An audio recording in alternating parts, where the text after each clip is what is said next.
Yes, so there are some groups that are left with assignment 1.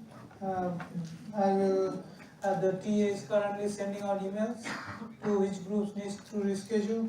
So, that is not a big deal. So you collect the data, that's fine. But typically everybody will get 4 points for assignment 1. So that's not a big deal. That's the easiest part. Assignment 2 I will post today, and that will be data cleaning and doing some dimensional reduction using PCA and all that, whatever we have learned so far. So you'll be using those. So I'll upload that today, tonight, and then you can look at it and start working on it. Any questions you have? So after the last class, some students emailed me to discuss Lagrangian multipliers. Now I didn't plan on discussing because you can get it from book. But let's discuss, because if you want to get a better understanding. Last time when I taught this course, I discussed in detail like what are Lagrangian multipliers, how to find them, and how to transform the SVM problem into that. All that I discussed, but that took up so much time that we didn't discuss the good stuff. We were just stuck with the book. This time I don't want to get stuck at the book. So what I want to do is quickly discuss Lagrangian multipliers and just the bare minimum that we need to understand, and then you can go ahead and look into books and find out what they are. I want to go today to belief networks, restricted Boltzmann machines, and then from there go to autoencoders. Because everybody is talking about deep learning. Right? So autoencoders are the first inroad we will make towards deep learning. Because they are the simplest machine that we can think of in deep learning. So we'll talk about that, but before that let's get an understanding of Lagrangian multipliers. Right?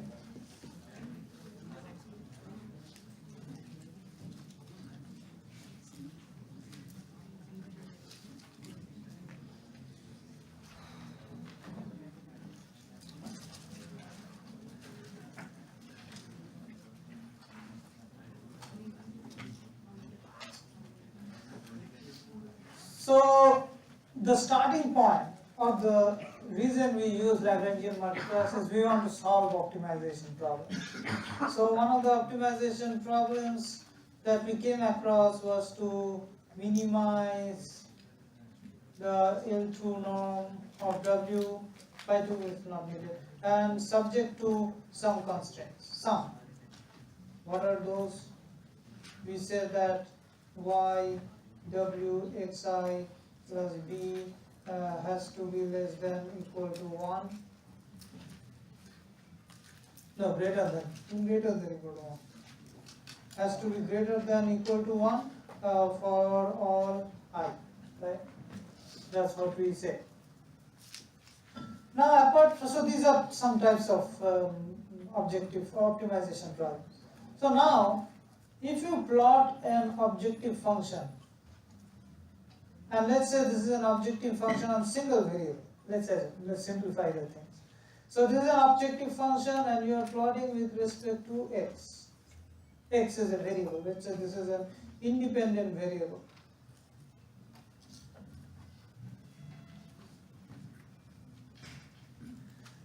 If this is a very simple problem, you want to, let's say, minimize the objective function. If it does not have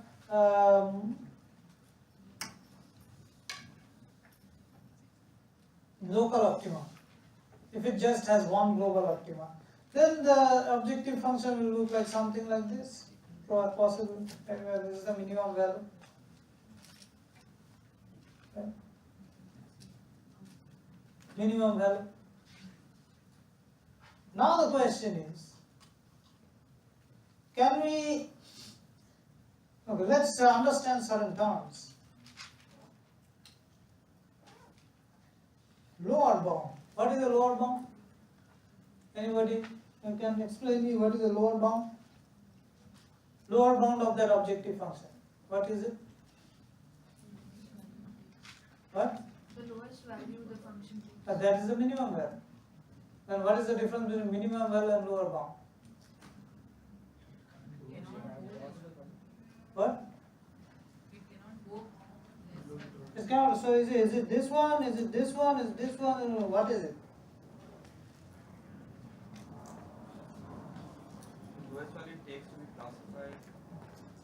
There is no classification. There is objective function. It's continuous. Turns out it can be anything. You have infinity. This is also lower bound. This. Well, this. That's also lower bound. So lower bound is anything that is lower than the minimum. That is lower bound. Now what is infimum?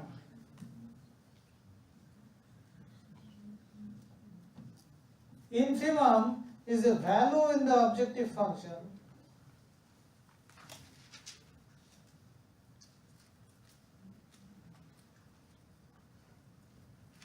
that is closest to the lower bound.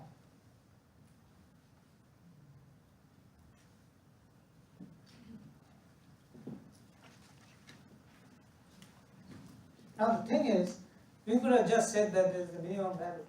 Right? It is the minimum lower bound and the value in the objective function that is closest to the lower bound. That means no other value is more than that. So it's the minimum.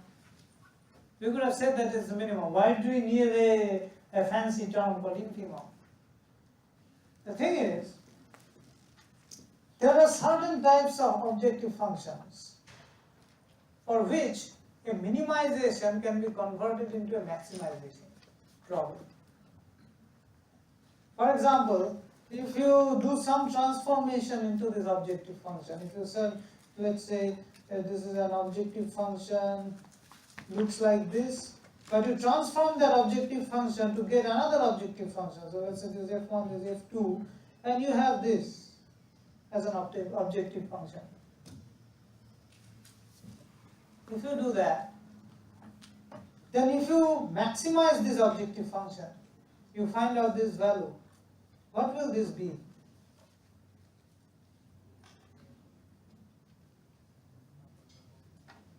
What will this value be with respect to objective function f1? No, it's not minimum. Minimum is this value.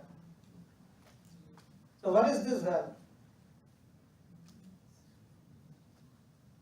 This is the lower bound. This is the lower bound, right?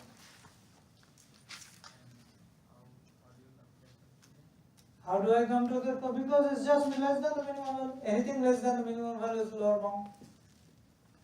Right? So which means that if I maximize f2 instead of minimizing f1, if I maximize f2, then I get a lower bound of f1.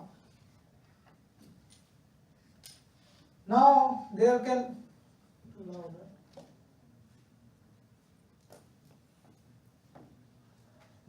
can be some transformations that instead of giving me this f2 gives me this as f2. Right?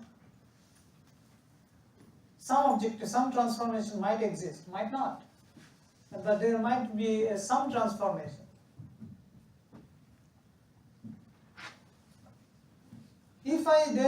If such a transformation exists, and if I maximize this objective function f2, then what do I get?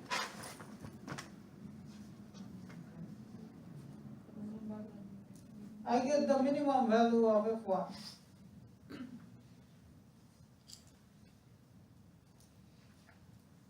By maximizing f2.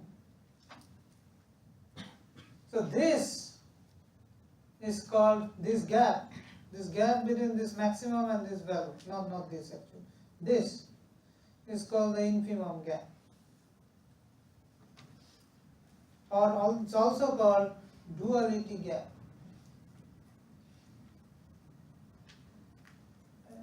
So, so this is the primal problem,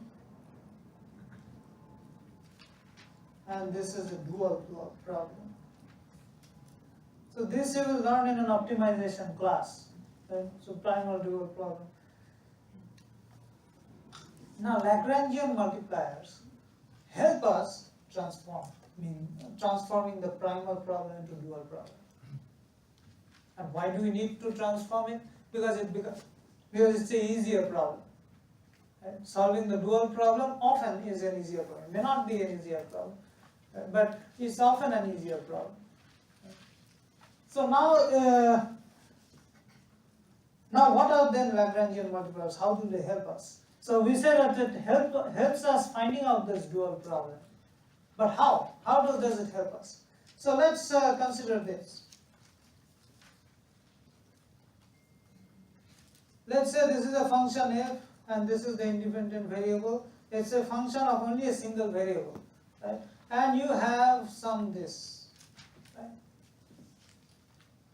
And you are trying to maximize this function in this domain. Right? So this is your domain.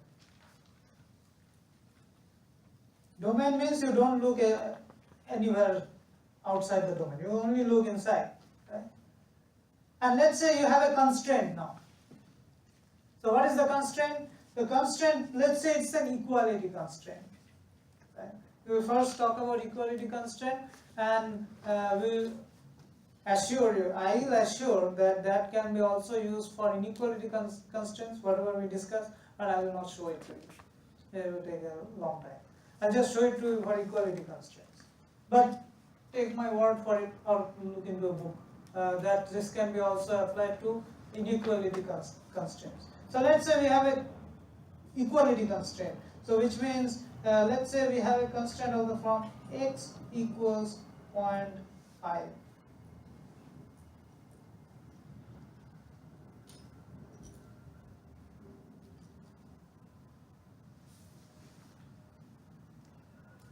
So if x is equal to 0.5, so let's say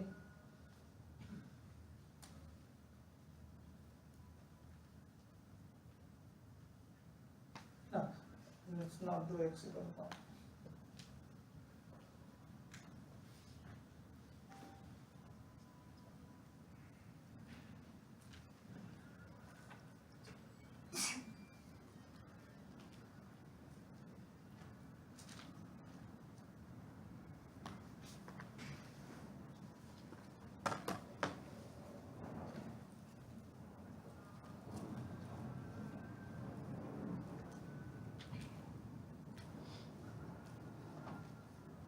So let's say we are trying to find out the maximum value of fx on this line, y equal to 3x plus 5.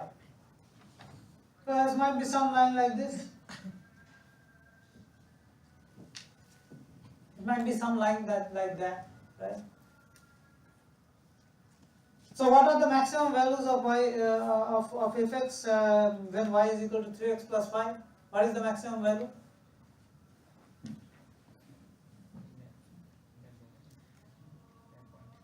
This one, only two possibilities, right? So which one is the maximum value? This one, right? Now let's say I have a constraint that it should be 3x plus 5 greater than, so not greater than, I have a constraint that I only am looking for maximum values in this half plane. Right? So anything above that, I want that maximum value. So now let's have an observation.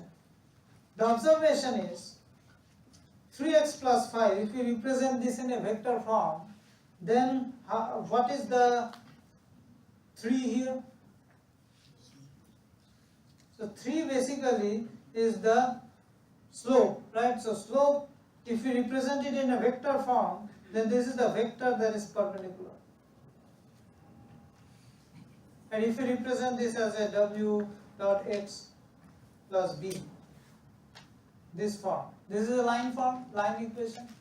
If we represent this in this form, then this w vector is this perpendicular vector, right? Now, if you define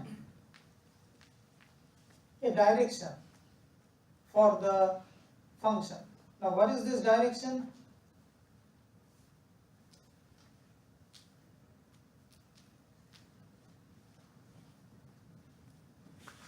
The direction is from low values to high values, because you are trying to find maximum.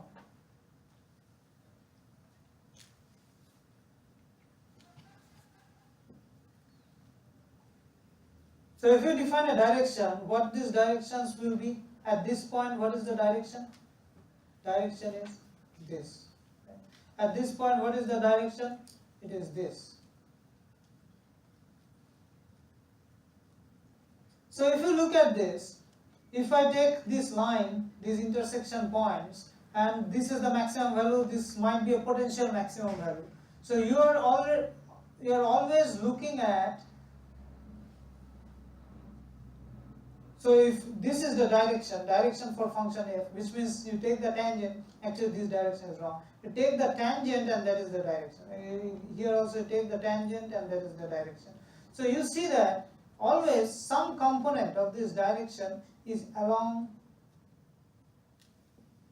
this, along the w, right?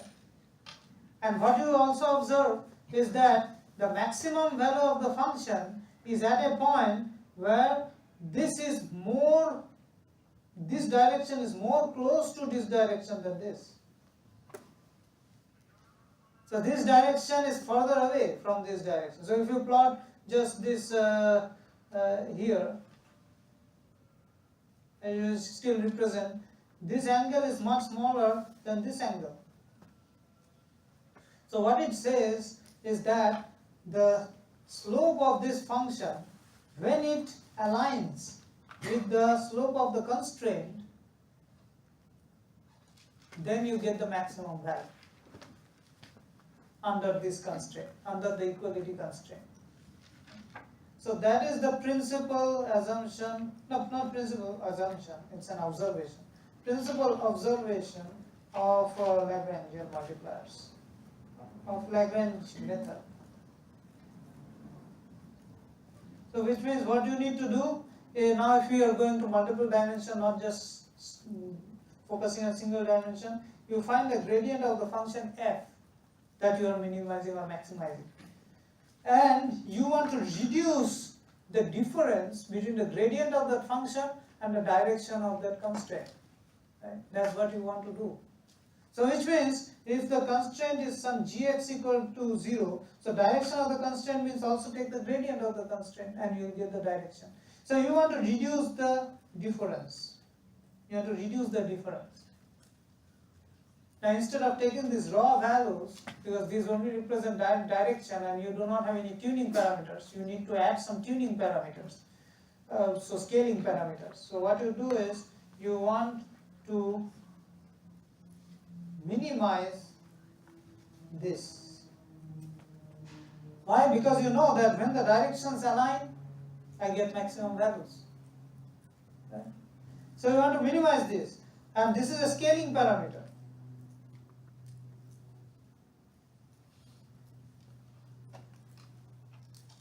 This is called the Lagrange parameter, or Lagrange multipliers. These are the Lagrangian multipliers.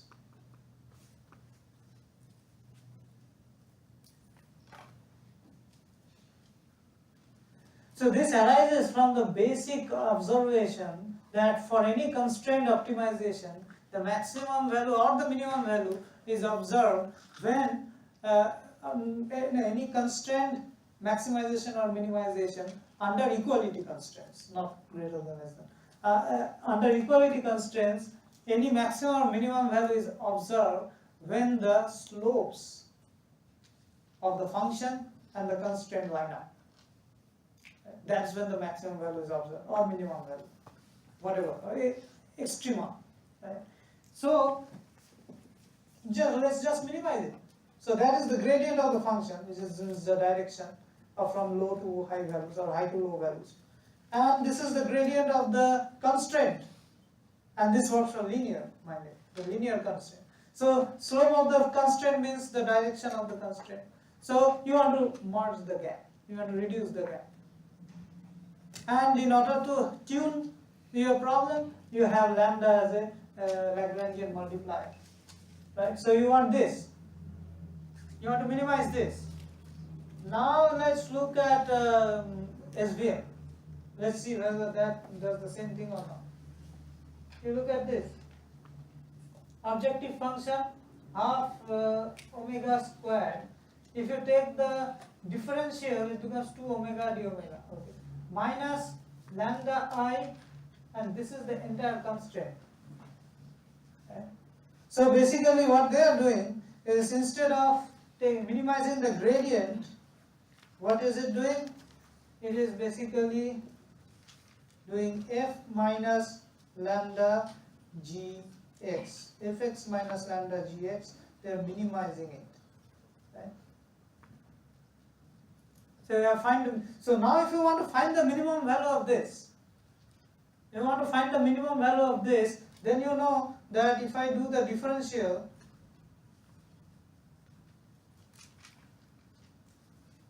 with respect to x, this will be 0.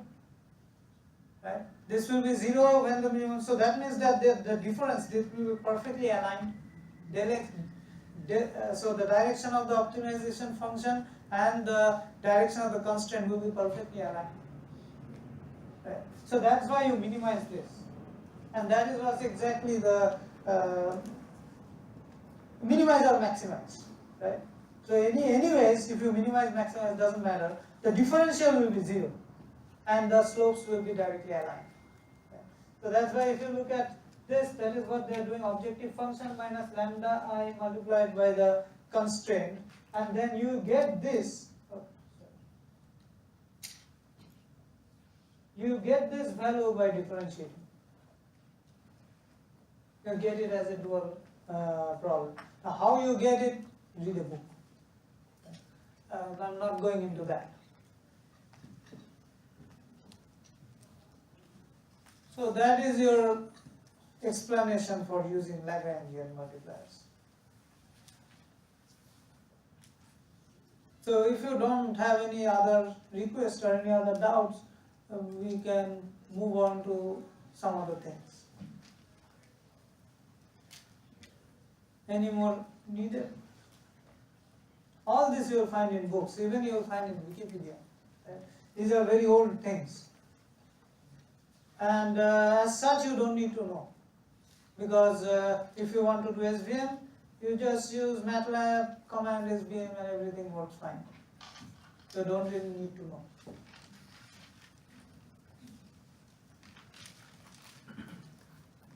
So if you are done, let's move on. Right? So now we'll go into deep learning, but we'll go step by step. We'll first understand the very basic inroads towards neural network itself. Why do we need a neural network? So let's go back to knife Bayes classifier.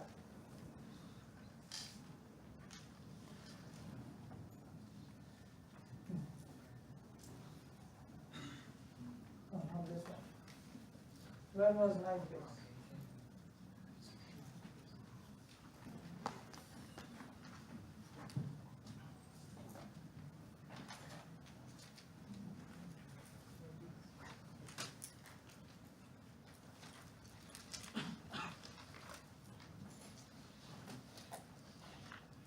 And these derivations won't be in exam, so you don't need to look into it.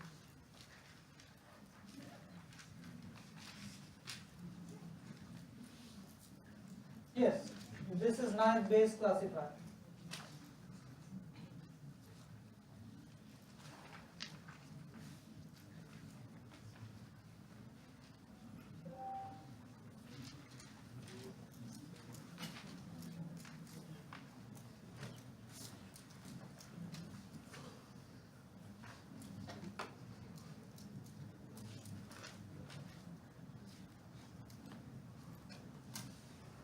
This is an example, right?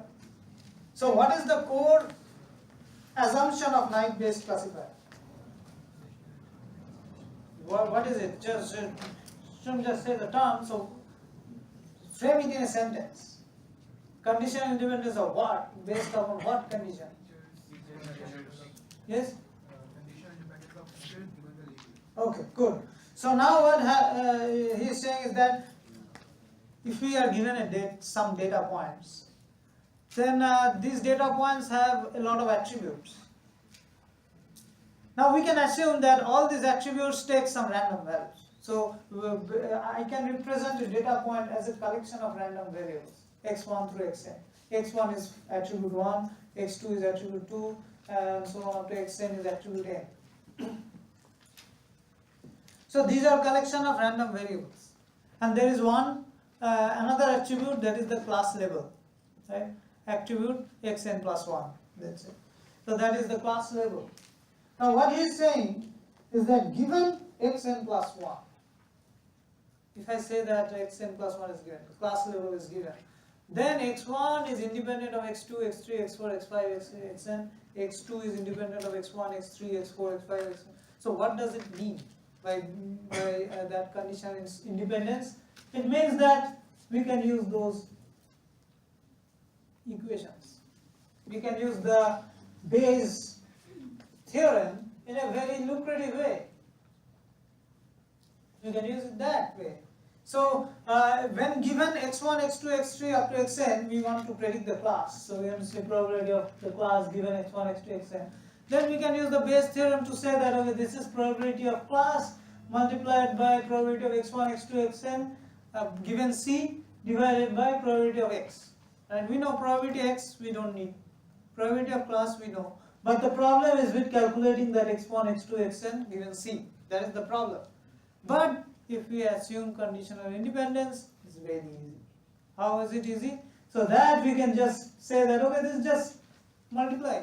So just for x1, forget all variables. So probability of x1 given c. Then for x2, forget all variables. Probability of x2 given c. And then for xn, forget all other variables. Probability of xn given c, multiply, you get the answer. That is nice Bayes classifier. But what if that's not the case? Right? What if you cannot do conditional independence assumption? In the general scenario, what happens? So in the general scenario, x1, x2, x3 might be dependent on each other, even if you are given the class. Even if you have been given the class, x1, x2, x3 can be dependent on each other. Depends upon your system, right? So, how do I know what variables are dependent on each other? You have to verify using some observations and to figure it out.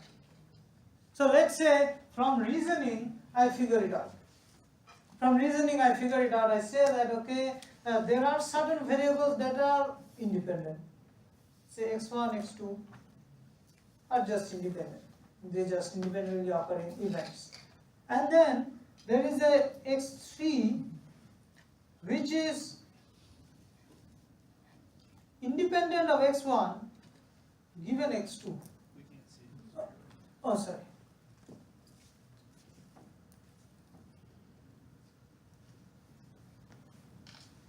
Now this can be a project. I'm going a little bit off topic because I just taught mobile computing, so I was thinking that okay, maybe we can make an IoT application here. And I put some sensor on my wrist. As I start writing here, it automatically switches. Right? You can make such an application. It's all IoT. And data mining has a lot to do with IoT as well. Maybe we can discuss it in some later classes. So yeah, coming back to topic. So x1, x2, x3 are three random variables, and we say that okay, x1, x2 are just independently occurring variables, and given x2, x1, x3 does not depend on x1. Then what we can do? We can represent this relationship by just drawing an arrow here. So what we are saying that okay, these three are random variables. x1 does not depend on x2, x1 does not depend on x3. x1 and x2 are independently occurring events. But if I give x2, then x3 doesn't have any relationship with x1. So I draw this line. So this shows that x3 is conditionally independent on x1 given x2. Now the options are all open. I can write any form of conditional independence assignment, right? So if I let's say I take an example, and this example I believe is in Wikipedia, fire, right? So fire is an event. right? And when you have fire, you have alarm, right? And when you have alarm, people start to leave the premises. And once people leave premises, they report that okay, there were 10 people leaving the premises. Right? You can observe that people are leaving. Right? Now there can be also tampering of alarm. Alarm can be tampered also. Right? Regardless of if alarm sounds, people start leaving the premises, and then they report. So this means that fire and tampering, these are independent events. There is no relation between fire and tampering. Right? Now that might be untrue in certain cases. We will come to that later, a little bit later, not too much later. But for this problem, let's assume that fire and tampering are totally independent events. Right? Alarm depends upon both fire and tampering. If you have fire, you get alarm. If you have tampering, you get alarm. The people leaving premises are independent of fire and tampering, given alarm. So if you are given that there is alarm sounding, people will leave. Right? Doesn't matter whether this is fire or whether this is tampering, doesn't matter. Given that alarm has sounded, people will start leaving. And again, report that people are leaving are independent of alarm, fire, tampering is independent of that. If people leave, they report that 10 people have left the premises. So that is my model. It's an assumption. Right? It's an assumption, it's a conditional independence assumption. So how will you represent this? What you can have is you can have two nodes, one is for fire, one is for tampering. You say that these two are independent events. Then there is an event, there is a node for alarm. Now there is no conditional independence of alarm because it can be caused by fire, it can be caused by tampering. Then people leaving premises, this is conditionally independent of fire and tampering given alarm. Right? So you don't have arrow from fire and tampering to leaving. You don't have that arrow. Why? Because given alarm, leaving is independent of fire and tampering. Same for people leaving premises. No, report. Same for report. Right? Given people are leaving premises, there is no relationship with alarm and reporting. There is no relationship of fire and reporting, tampering and reporting. Given that people are leaving. Right? So this you can represent this as a conditional independence assumption. This arrangement is called Bayesian network, or there is another name called belief nets. Right? Now what you do, you can put probabilities on these arrows. What are the probabilities? Basically probability of an alarm, probability of an alarm given fire. This is probability of alarm given tampering. This is probability of alarm, probability of leaving given alarm. This is probability of reporting given leaving. Right? You can learn this. Now, what will I do with learning? I can answer the reverse question. Right? Given that there is some reporting, what is the probability that there was a fire? You can use Bayes' theorem. But you have to follow the path. Right? You cannot assume conditional independence given the class. Right? You have to follow the conditional independence path. Right? Now the question is, how do you figure out the probabilities? Big problem. That's a huge problem. You have to. So how do you figure out the probabilities? What is the method? You have to observe the system. So there are some observed variables, there are some unobserved variables, hidden parameters. Right? So in a belief network, there will be some observed parameters, there will be some unobserved parameters. Now the thing is, this might be troublesome for a few people or for a lot of students, because I'm just not following any slides or any books, right? So what I'll do is, whatever discussion I'm having, I'll post slides on those discussions, or at least some reading material on those discussions. And we won't have any numerical examples on these in exams. In exams, we won't have any numerical examples on this. Only conceptual questions from whatever we are discussing away from the book. Right? So you don't have to answer exact numbers, but I will ask conceptual questions on these. So I will post some reading materials. So you read those materials, because these are things that are not in the book, right? Maybe belief net, Bayesian nets are in the book, but the next things, the more advanced things that we'll talk about, those won't be in the book. So you have to, and in some cases, you have to read research papers, because they are not in any book. Right? So those research papers I will post as and when we cover these topics, and I won't ask exam questions on them. Those are mostly for discussions and asking conceptual questions, not like numerical questions. Numerical questions will be always from the book. So whatever we have talked about in the book, we'll have numerical questions from there.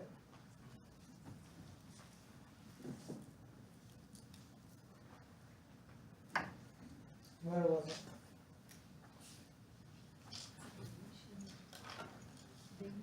Observed parameter and Oh yes. So belief nets are Bayesian networks.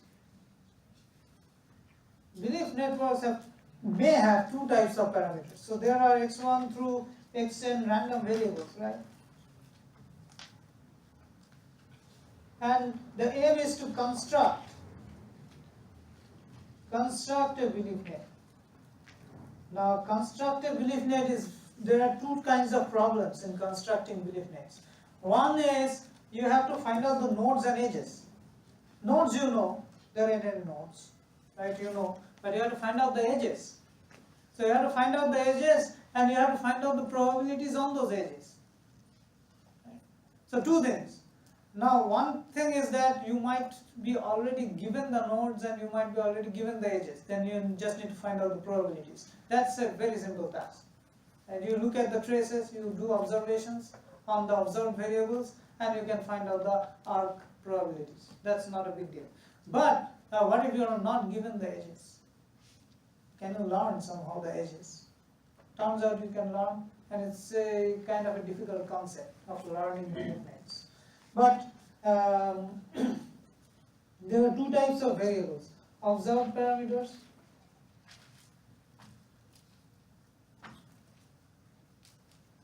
and unobserved parameters. Let me give you an example. Consider that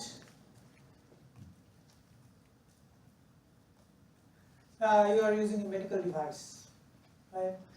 And this medical device, let's say one of my favorite examples, all the time I use it. I don't think I have used it in this class. Blood glucose control, closed loop blood glucose control. Have I used it in this class? Yes? No? Yes? You might be thinking of mobile phone. Are you taking mobile phone? Because I use it a lot there. So since the classes are too close to each other, I forget what I said in which class. Doesn't mean I'm getting old.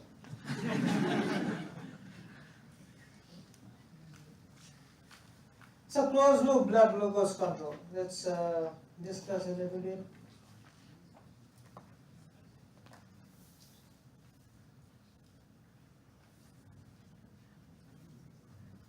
Have you heard about artificial pancreas? Anybody? Artificial pancreas. There are two types of artificial pancreas. So pancreas is an organ inside the human body, and there are some people with a specific condition called T1D, type 1 diabetic patients, those they do not, the pancreas do not work. So do not work means the pancreas secrete insulin, right? It's a hormone. So they secrete an insulin hormone that controls the blood sugar levels. So if it goes too high, you can cool it down. Right? Pancreas secrete insulin to cool it down. But there can be defects in pancreas, birth defects, or somehow you acquired it. It's not acquired. Type 1 diabetes is not acquired. You just have it. You cannot help it. So what is the problem? The problem is the pancreas don't secrete insulin. So if they don't secrete insulin, then blood glucose level won't fall. So what you do, because it's a big problem, because blood glucose level has to be a very specific value for you to survive. It cannot go high, it cannot go low. So what can you do? One thing you can do is just do an operation and just replace your pancreas with some other types of pancreas, some pancreas made in a lab. Right? So that is one type of artificial pancreas. Now there is another type of artificial pancreas that uses wearable sensors. So what do? They have an infusion pump. Infusion pump means it's filled with insulin and it can infuse insulin as and when needed. So you just wear it. So wear it means there is a pin and it is pricked and it is there for all the time. Then there is a sensor, blood glucose sensor. Right? So it's called CGM, continuous glucose monitor. It samples the tissue fluid glucose level every 5 minutes. Right? So that also you wear, so it's pricked. And then they communicate to a controller. The controller, you just put it in the pump. Right? So what happens? The continuous blood glucose monitor gives blood glucose values, not blood glucose, tissue glucose. Tissue glucose values to the controller. The controller uses a set of differential equations. Right? It uses a set of differential equations to predict 30 minutes ahead of time. What does it predict? It predicts that, okay, if I give 1 unit of insulin infusion now, what will be the effect on blood glucose level 30 minutes later? Right? And if I see that 30 minutes later the blood glucose level is stabilizing, I will give that insulin now. Why? Because the insulin takes time to act. It doesn't act immediately. You infuse and it takes 30 minutes to act. Right? So what are the sets of differential equation? Turns out that it's a differential equation of 3 parameters. G, which is blood glucose level.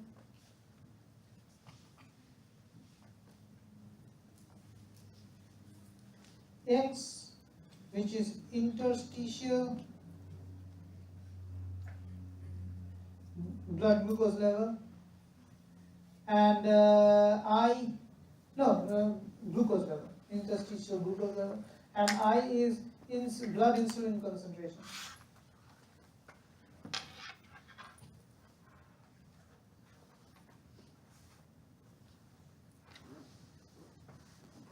Right.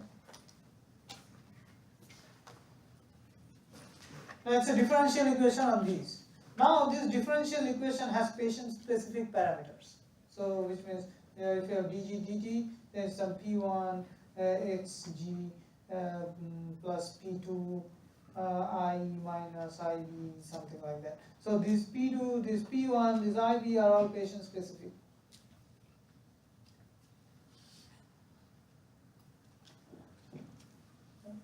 Now how do you know these p1, p2 and iv? You have to extract these parameters, right? Why? Because these vary for different people. So if you don't use the exact values for that particular person, then what will happen? For the same amount of, or for the same control, for the same level of blood glucose level, for blood glucose, you might end up infusing more insulin, right? You should not infuse more insulin. If you infuse more insulin, then there are problems that you develop insulin resistivity, which means you pump in insulin and nothing happens, right? So that is the problem. So you want to have exact parameters. How do you find out these parameters? You find out these parameters, you try to learn them from observing glucose versus insulin excursions. Right? Which means you give the person some glucose and then give it insulin and then monitor blood glucose level every 5 minutes and see how it is changing. And from those traces, you can use some algorithms to run those parameters. Now the problem is, you can measure blood glucose, you can measure insulin, you cannot measure X. X is just a mathematical parameter, right, that helps us relate glucose and insulin. So these two are observed.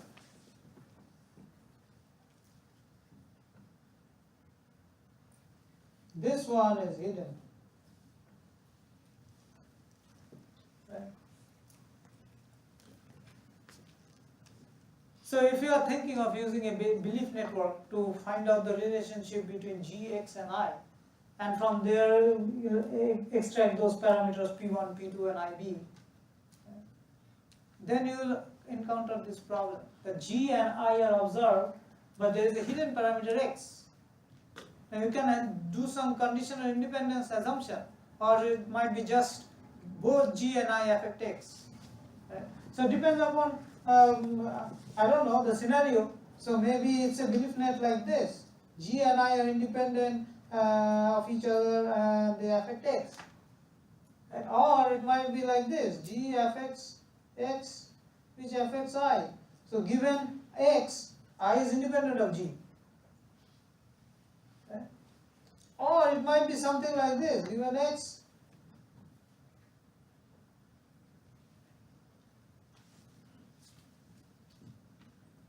so which one is it? We don't know.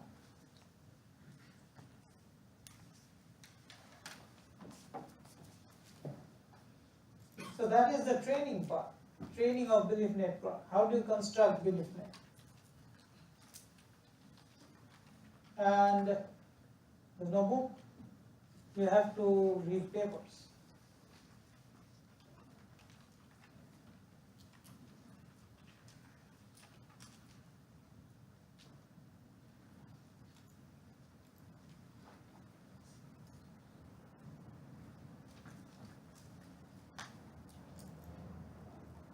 This is not the one. No, this is the one. An approach based on information theory, right? So this is very similar to finding decision trees. As we said, impurity measure, right?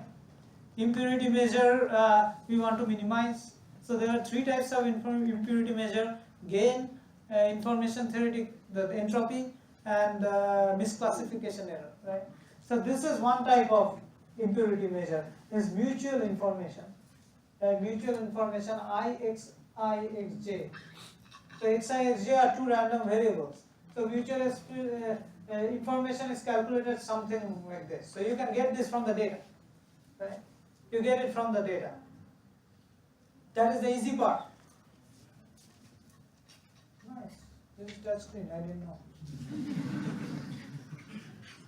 Then what you do is you set up a threshold, epsilon.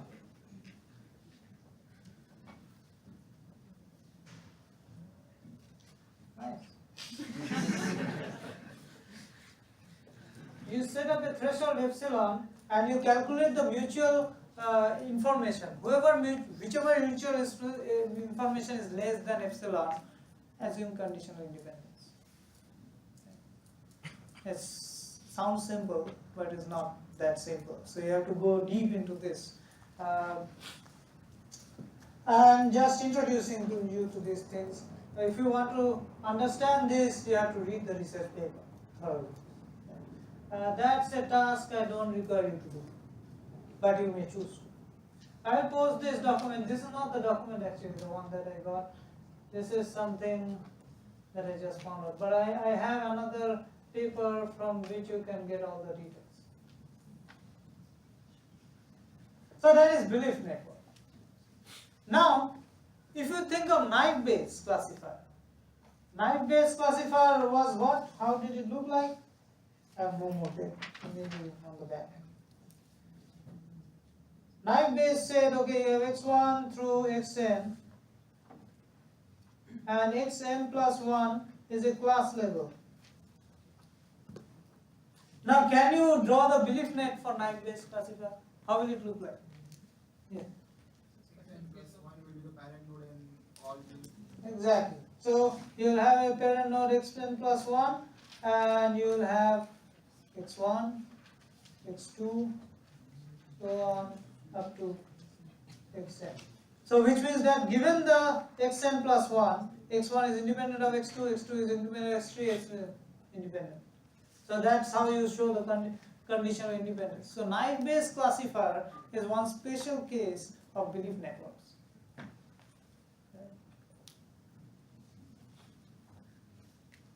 Now let's go into another special case of belief networks.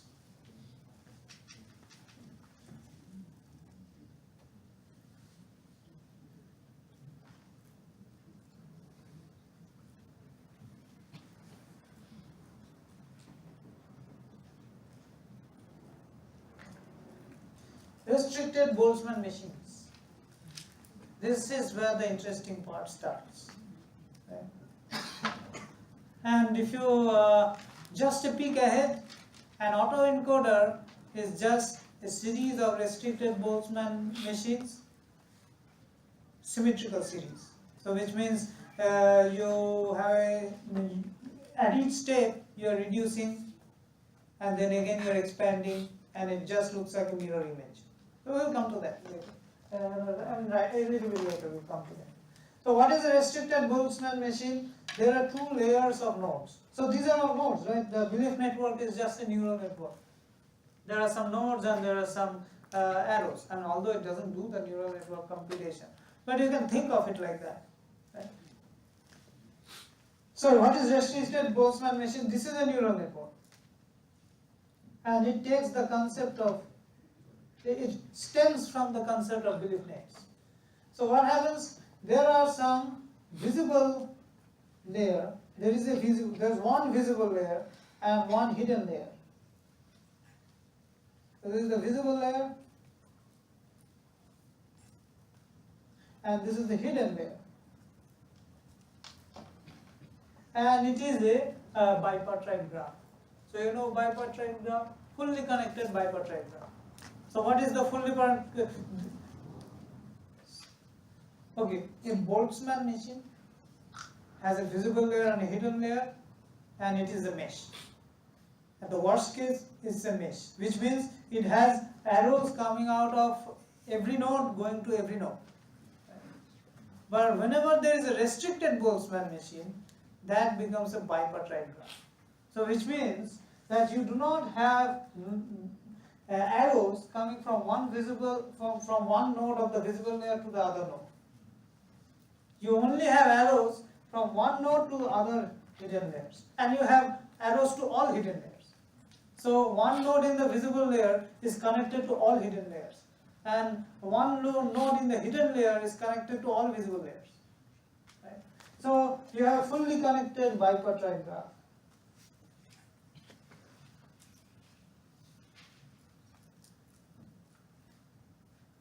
So on. So this is a visible layer, this is a hidden layer. Now what do you do with it? So what you do with it is, if you look at a hidden layer, all these arrows have legs, right? So let's say I is the index for visible layer and j is the index for hidden layer.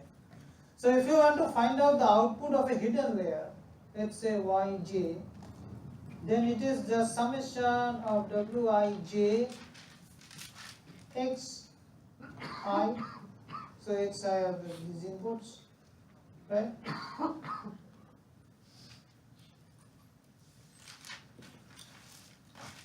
Plus some bias, so that if there is a bias, it is also connected to all hidden layers, right? So plus some bias, and you apply an activation function to it, so sigma. That is the output of one hidden layer. Now,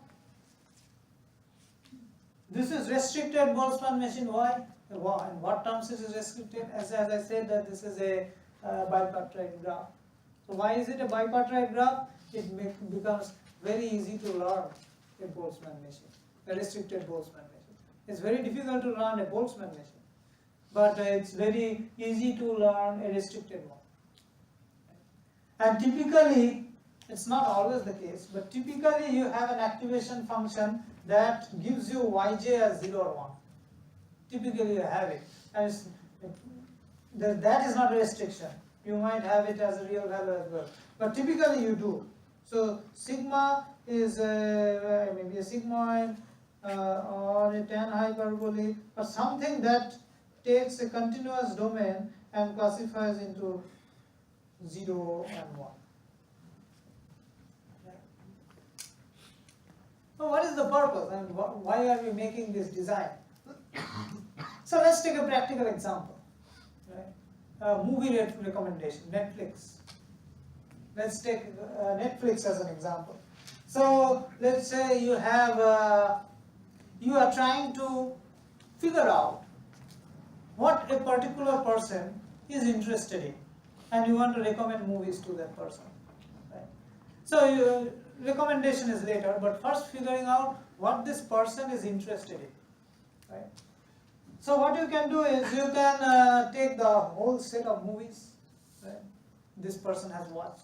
So let's say 5 or 6 movies that this person has watched. And this person is giving you ratings of these movies. Now these ratings are typically of the, it's a continuum between 1 to 5 or 1 to 10. Right? But let's assume that to simplify the learning process, let's assume that the user is telling you whether he or she likes the movie or not. So 1 or 0. Right? So x1 through xn, x1 can be either 0 or 1, x2 can be either 0 or 1, and xn can be either 0 or 1. Right? So let's say these are 6 movies that are fixed. So let's say this is name some movies. What movie should we name? Give me some names. Star Wars.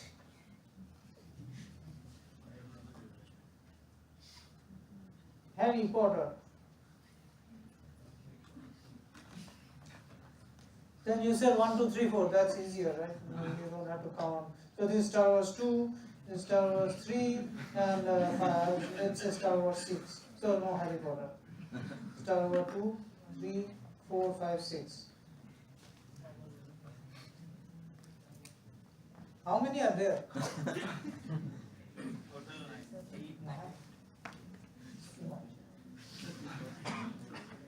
No, actually this won't work. This won't work for us. We needed some variety. Why? Because what are the hidden layers?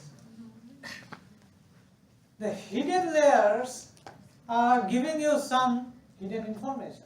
So what is the hidden information we want? We want the type of movie. Right? So this might be a comedy movie, type comedy. This might become type sci-fi, and this might be Pixar. So all 6 movies will always be sci-fi, right? So it cannot be the same type of movies. It has to be different. So let's make it different. So Star Wars, yes, Harry Potter comes back. Then some Disney Lion King, right? Something else. So at least we have 3. No, we don't have comedy. Maybe Harry Potter is comedy.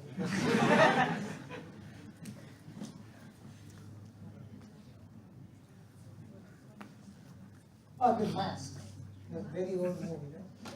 So instead, okay, let's have Harry Potter and let's have Mask. So we have comedy. So yeah. So now we need to know. Now we need to know that given a person's liking or disliking of these movies, should we consider that this person likes comedy movies more, or should this person like, or does this person like sci-fi movie more? Right? Which one does this like more? And then I will recommend accordingly. Right? But recommendation is later. But let's first find out which type of movie does this person likes or like. Yeah. So how will we figure it out? We will figure it out by the activation of these hidden layers. Now, in order to find out the activation of these hidden layers, so what will happen that this person will say that, okay, I don't like Star Wars, I like Harry Potter, I like Lion King, I don't like Mask, I don't like Star Wars 6, right? So if I have given this vector, then clearly Harry Potter, Lion King, maybe wants Pixar movies. Maybe this person likes Pixar movies. So we would expect that the hidden layer Pixar is activated more. So this is 1 and these are all 0, right?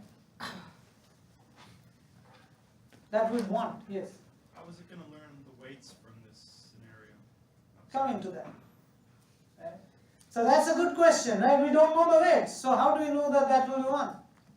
Right? We have to find out the weights. So what we will have to do, we have to train. We have to train the network. So how do we train the network? So what we do is, so we have a lot of ratings, right? We have a lot of ratings, and then we have what these movies were. Were they comedy movies, were the sci-fi movies, were the Pixar movies? We have those identifications. But we don't have the identifications of people's likings. We don't have that. We only have that these people like these movies, but we don't know whether these people like sci-fi or that person likes comedy, or we don't know that. We only know that this person likes these movies or not. Right? So we only have one vector for each person saying that this is 1, this is 0, this is 1, this is 0, and so on. But we don't know whether this person likes this or not. But we know that Star Wars is sci-fi, we know that Lion King is Pixar, we know that Mask is comedy, and we don't know what is Harry Potter. Maybe some default hidden layer, right? So we have to find out ways that will let us know that whether this person likes comedy, whether this person likes sci-fi or not. Yes? Is there any difference between RBM and a neural network? It's the type of neural network. So, There are many different types of neural networks. so a fully connected neural network is an RBM. No, it has to have bipartite. It has to have 2 layers. How can the hidden layer be an output layer? Should be. It's not an output layer, it's a hidden layer. I'm taking the output so that we can learn. So an RBM has only one hidden layer, Yes, and one visible layer. whereas a neural network can have multiple hidden layers. Yeah, That is the difference. there is no difference. RBM is one specific type of neural network. Right? Neural network can also have one hidden layer. So it's just one type of neural network. So now let's, no, I don't have any space. No, because I cannot post this. These are like so poorly written notes. The thing is, what I'll do is I'll post some papers on this. Right? So it doesn't matter whether I have a new paper or not. I'll just scribble something and then I'll post research papers on this. You will read them, and if you have doubts, we'll discuss again. Right? So, but anyways, these are not for your exams, so you are free.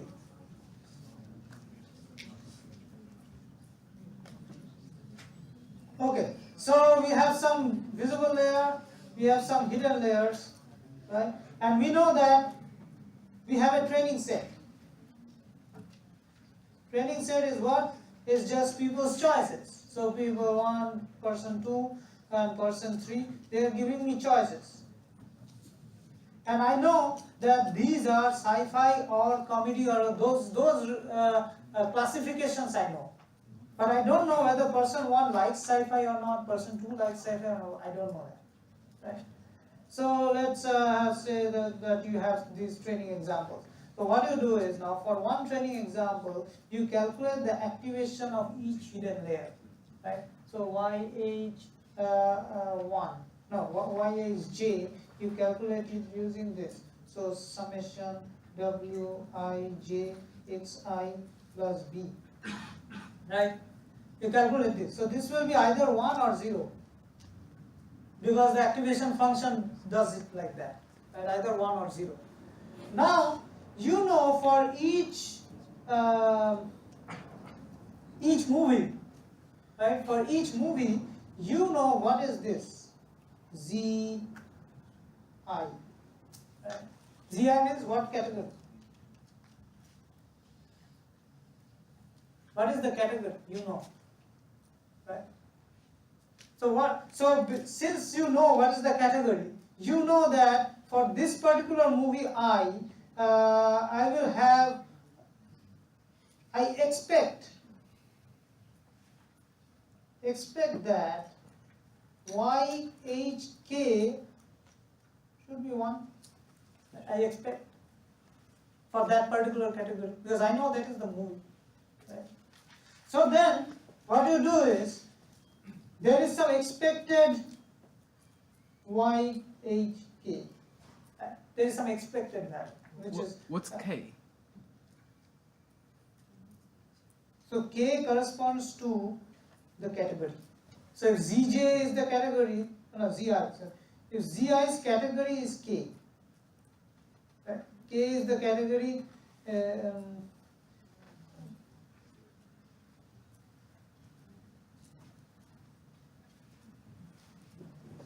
K is the category of ZI. So there is some expected K, that is 1. So what you do for every input, you do this.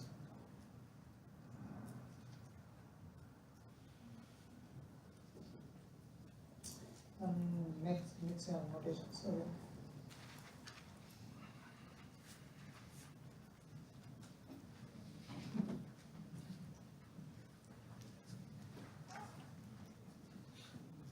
You calculate this. Cannot understand, right?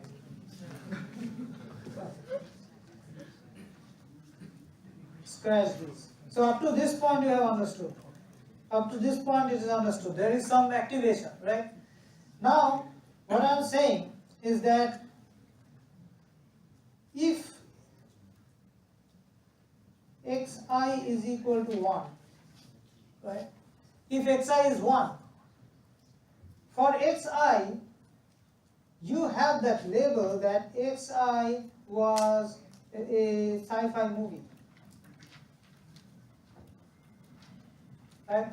You know that xi was a sci-fi movie. So you know that the hidden layer, if xi is selected, if xi is 1, then you know that the hidden layer corresponding to sci-fi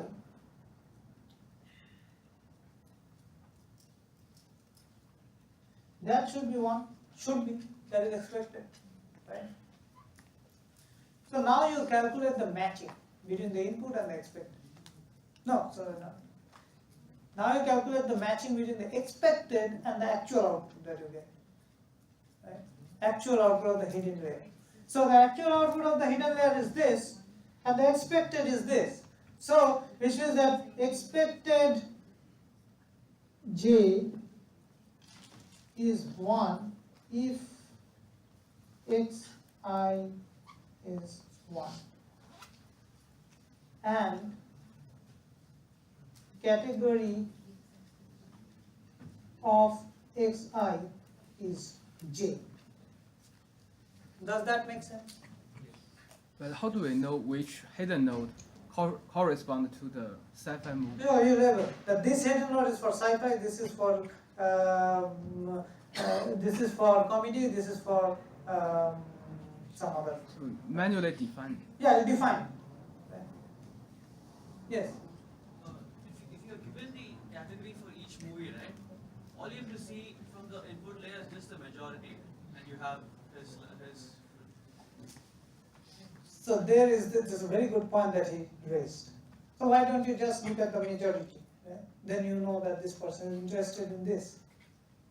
The thing is, the assumption here is that majority means you are interested.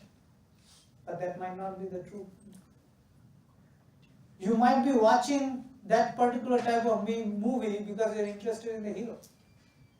You are not interested in the movie. Right? So even if it is sci-fi, but I want to watch the hero because he's good looking. Right? So I don't care whether it's sci-fi or not. So a RBM should encode that, should take that into account. So it will give a probability. It won't give you the exact activation. So hidden layers will be activated using some probability. Right? So that is the part that I skipped. Now let's. I'll discuss this again next class. I'll discuss this again next class. Maybe before that, I will post a research article which you can read and come to it.